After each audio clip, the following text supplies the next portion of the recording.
मैं विकास कुमार सिंह, प्रवक्ता वाणिज्य, और आज की वर्चुअल क्लास में आप सबका स्वागत है। इससे पिछले वर्चुअल क्लास में हम फ्यूल के प्रबंध सिद्धांत की चर्चा कर रहे थे। हेनरी फ्यूल के बारे में मैंने आपको बताया कि हेनरी फ्यूल पेशे से एक खनिज इंजीनियर थे और प्रबंध विषय के सिद्धांतकार। इनकी पुस्तक 1917 में प्रकाशित हुई, एडमिनिस्ट्रेशन इंडस्ट्रियली एंड जनरली, और इसका अंग्रेजी संस्करण 1949 में जनरल इंडस्ट्रियल मैनेजमेंट के नाम से प्रकाशित हुआ, जिसमें इन्होंने प्रबंध के 14 सिद्धांतों की चर्चा की, जो आज प्रबंध जगत में आज भी अपने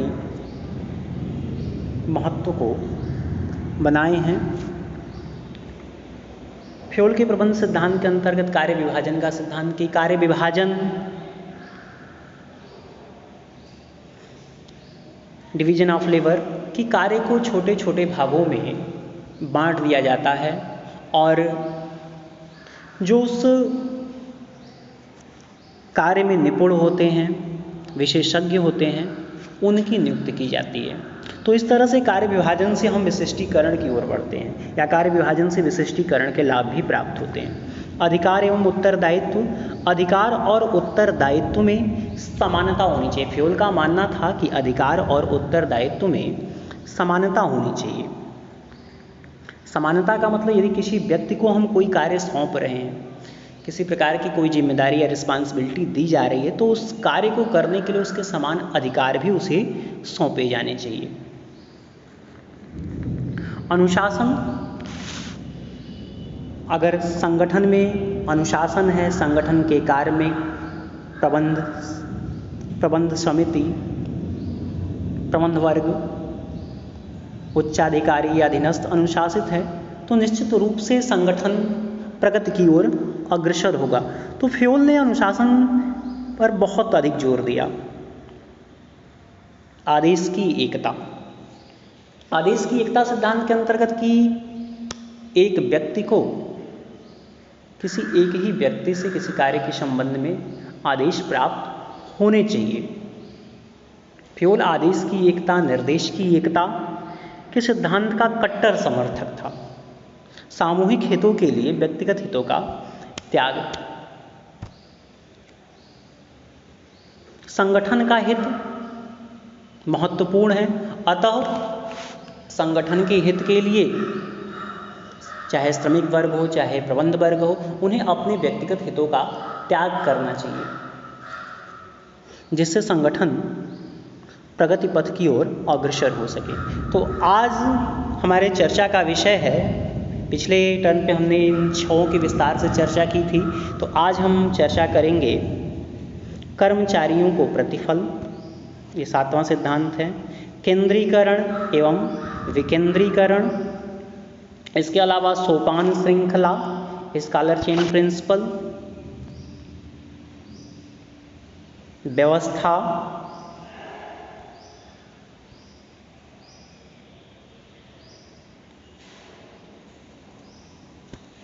समता, कर्मचारियों की उपयुक्तता,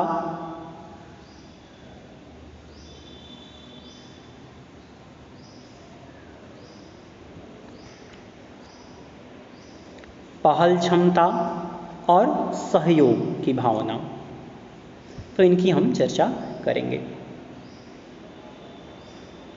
कर्मचारियों को प्रतिफल, कोई भी कार्मिक किसी संगठन में से अगर आकर्षित होता है, अगर संगठन में कार्य करने का इच्छुक है, तो उसकी जो पहली मानसिकता होती है या पहली प्राथमिकता होती है कि कार्य के स्वरूप कितना प्रतिफल मिलेगा, या उसको कितनी सैलरी दी जा रही है, कितना मजदूरी दिया जा रहा है। तो फ्यूल का मानना था कि कर्मचारियों को जो भी प्रतिफल दिया जाए संगठन में कार्य के बदले, वह इतना तो अवश्य हो कि उससे उनका जीवन स्तर सुधर सके, या कर्मचारियों को इतनी मजदूरी अवश्य मिलनी चाहिए कि कम से कम उनका जीवन स्तर तर्कसंगत हो सके। और दूसरी तरफ यह प्रबंध वर्ग के या संगठन के भुगतान क्षमता के अनुकूल होनी चाहिए। ऐसा भी नहीं कि कर्मचारियों को खुश रखने के लिए या संगठन की छवि बढ़ाने के लिए संगठन कर्मचारियों को अधिक वेतन दे रहा हो लेकिन यह उसके भुगतान क्षमता के अनुरूप नहीं है, तो ऐसे में संगठन ज़्यादा दिन तक सर्वाइव नहीं कर पाएगा। तो कर्मचारियों का जो प्रतिफल होना चाहिए उचित होना चाहिए, तर्कसंगत होना चाहिए, उनके जीवन स्तर के अनुकूल होना चाहिए, ठीक है, लेकिन वह प्रबंध की सीमाओं में या प्रबंध की क्षमताओं के अंतर्गत हो। केंद्रीकरण एवं विकेंद्रीकरण,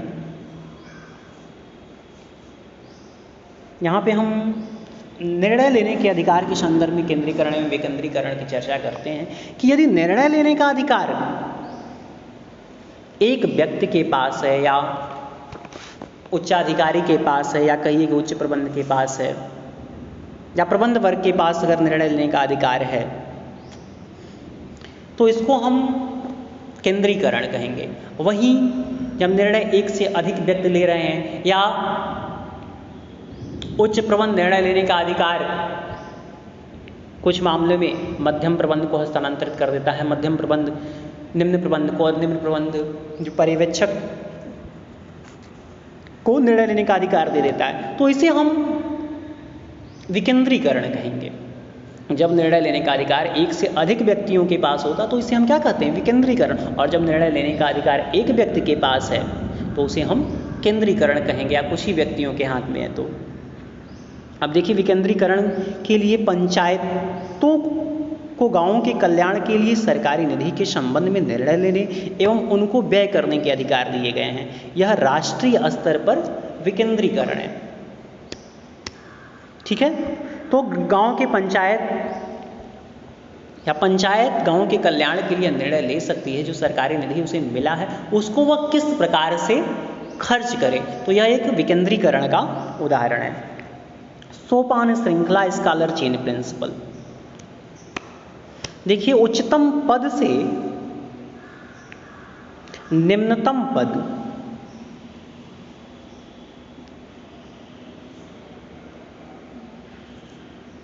उच्चतम पद से निम्नतम पद की औपचारिक अधिकार रेखा को सोपान श्रृंखला कहते हैं। संगठनों में अधिकार एवं संप्रेषण की श्रृंखला होनी चाहिए जो ऊपर से नीचे तक हो। अब इसको देखिए, हम उदाहरण बना के या उदाहरण की सहायता से समझते हैं कि जैसे कि सबसे ऊपर आपका क्या कहते हैं, उच्च प्रबंध या हायर मैनेजमेंट, ये हायर मैनेजमेंट, ठीक है। इसके नीचे middle order management, middle order management, और इसके नीचे आपका लोअर मैनेजमेंट या निम्न स्तर प्रबंध, ठीक। और इसके नीचे पर्यवेक्षक होते हैं। अब देखिए, जब उच्च प्रबंध को कोई बात पहुंचानी हो अपने कार्मिकों तक, सबसे ऊपर आपका ये हायर लेवल मैनेजमेंट, उसके नीचे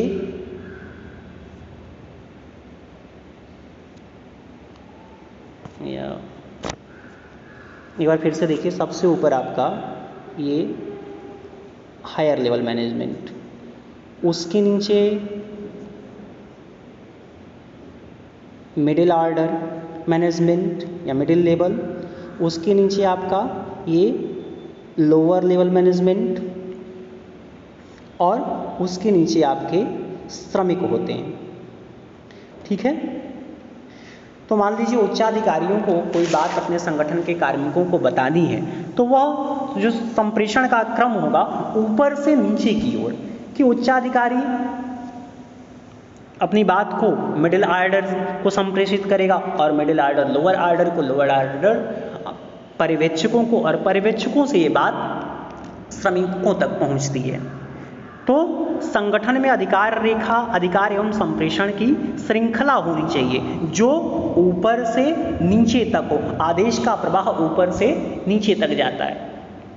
और फीडबैक नीचे से ऊपर की ओर जाएगा। जैसे कि कार्य कितना हुआ,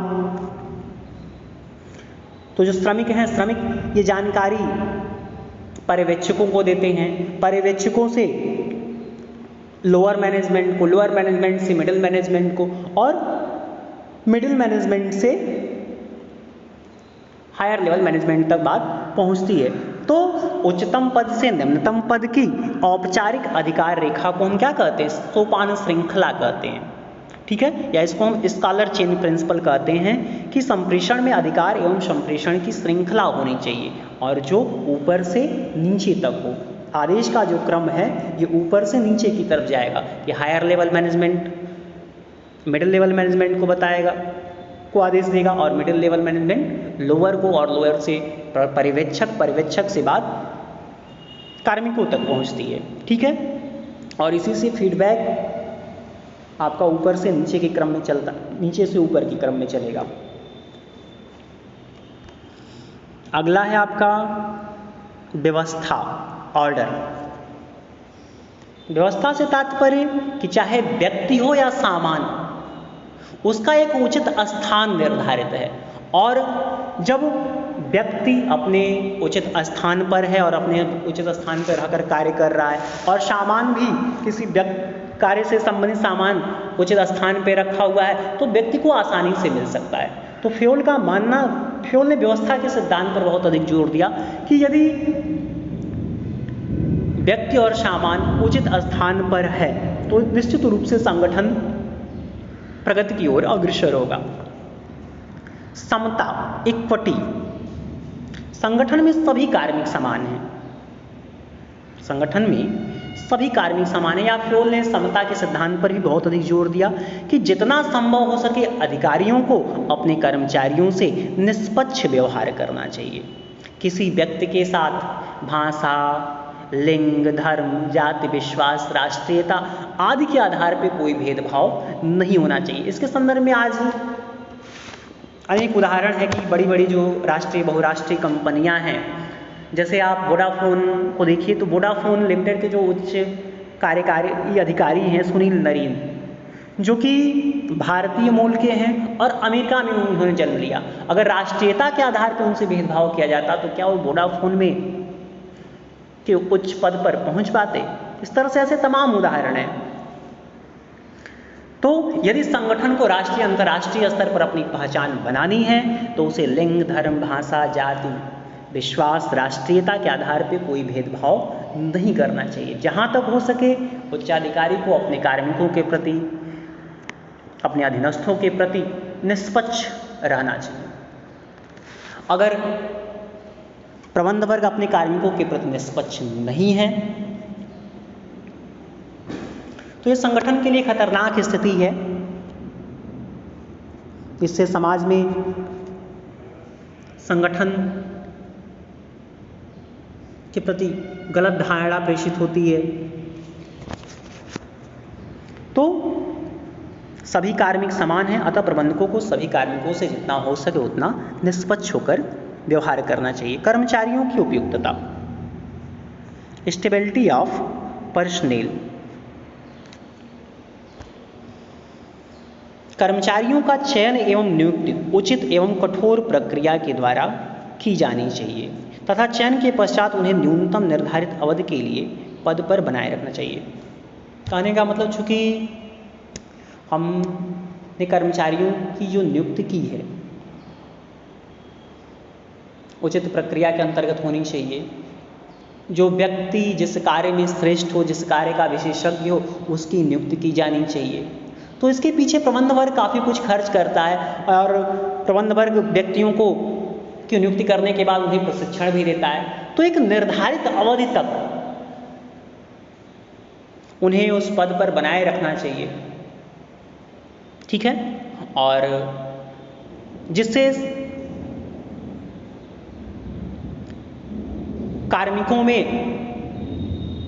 अपने कार्य को लेकर या नौकरी को लेकर कोई असुरक्षा की भावना न उत्पन्न हो। अगर नियुक्त करने के पश्चात हम उन्हें न्यूनतम निर्धारित अवधि तक पद पर नहीं रखते हैं, तो इससे कार्मिकों में असुरक्षा की भावना पैदा होती है, जिससे संगठन के प्रति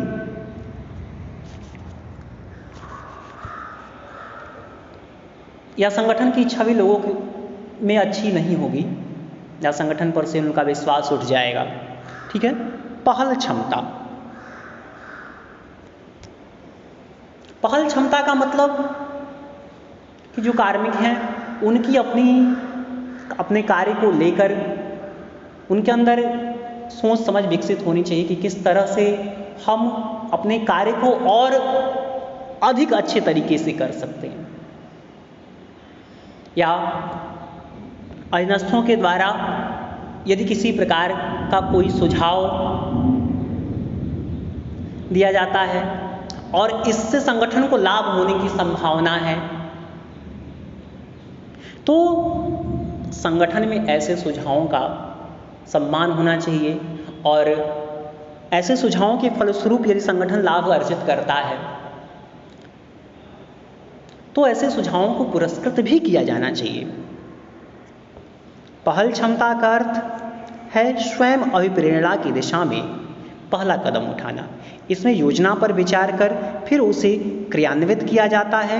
एक अच्छी कंपनी वह है जिसमें कर्मचारी द्वारा सुझाव पद्धति है जिसके अनुसार उस पहल क्षमता सुझावों को पुरस्कृत किया जाता है और जिसके कारण लागत में ठोस कमी आए। कहने का मतलब कि यदि पहले तो संगठन में सुझाव पद्धति होनी चाहिए। अब देखिए, इसको एक चित्र के द्वारा दर्शाया गया है कि यहाँ पे कर्मचारी सुझाव प्रणाली प्रशिक्षु प्रबंधकों का उत्साहवर्धन, कि यहाँ पे प्रबंधक द्वारा जो प्रशिक्षु प्रबंधक हैं उनका उत्साहवर्धन किया जा रहा है, या उनका जो सुझाव है उसको प्रबंधक द्वारा प्रोत्साहित किया जाता है, तो जिससे व्यक्ति के अंदर या कार्मिक के अंदर पहल की भावना, पहल क्षमता विकसित होती है। ठीक है। तो कर्मचारियों के अंदर अपने कार्य को लेकर पहल क्षमता होनी चाहिए कि किस तरह से हम कार्य को और अच्छी तरीके से कर सके। ठीक है। उन्हें अपने सुझावों को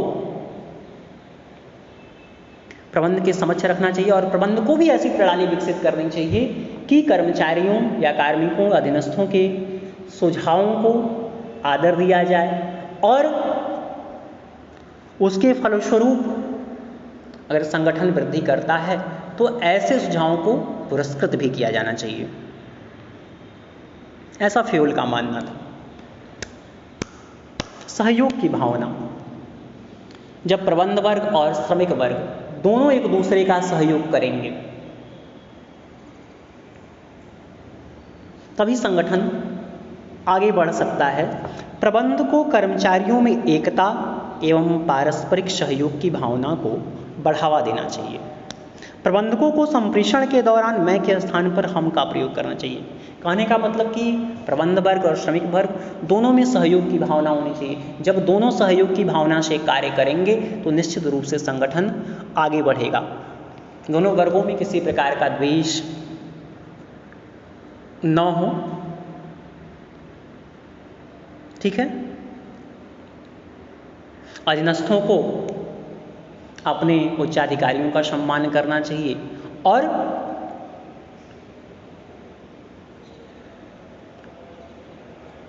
प्रबंधकों को भी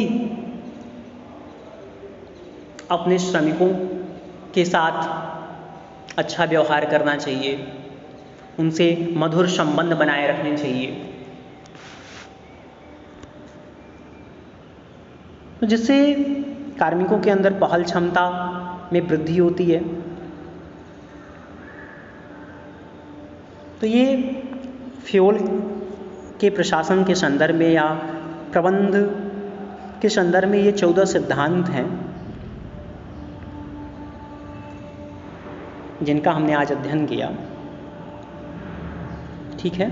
तो आज के लिए बस इतना ही।